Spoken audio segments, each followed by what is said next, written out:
Now this here is Sir Peter Blake's art bus. He's had this converted. It's going to be an art gallery on wheels, and it's going to be doing a tour of kind of pop cultural landmarks around London. But first we're here in Woking. It's where Stanley Road is, and Stanley Road is a Paul Weller album, as you probably know, and Sir Peter Blake designed the cover for it.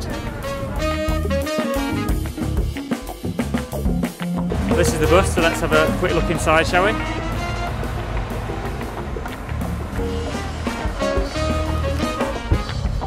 Come over here. We have a bar. Nice seats with good design. Now moving upstairs. It's kind of been converted into an art gallery, basically. We've got all sorts of artworks around here. We've got Paul Weller's Stanley Road, we've got Sgt Pepper's, we've got Pink Floyd Animals, which is, you know, the one with Battersea Power Station. There's lots of other kind of Peter Blake artwork around.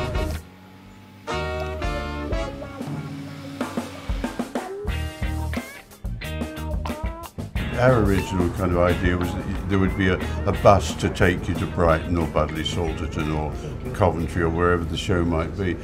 What it's developed into from that is really a travelling gallery. So this upstairs has no windows, but it's an exhibition, you know, which can change all the time.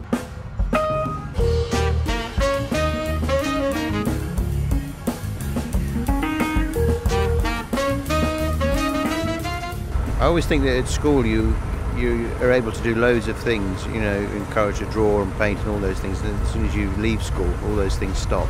Yeah.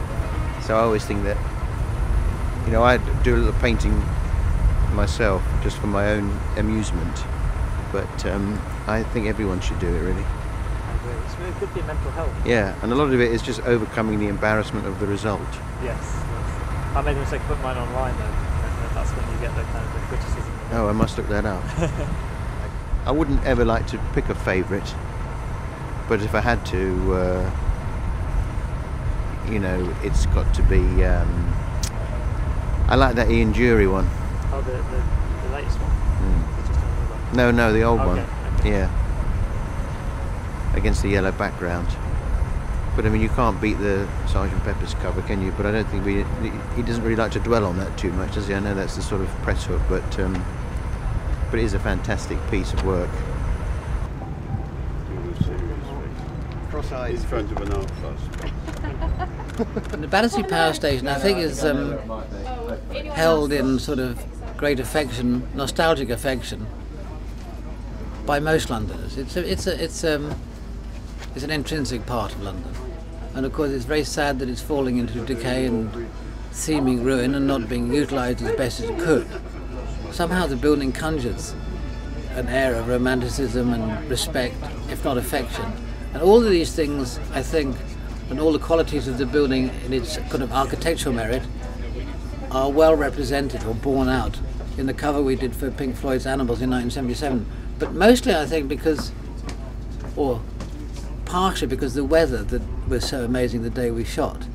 Something very particular, very Turneresque, one might say, very English about the weather that day, as the sun kind of slanted through a gap in the clouds, very romantic and dramatic, and I think that's what really made the picture.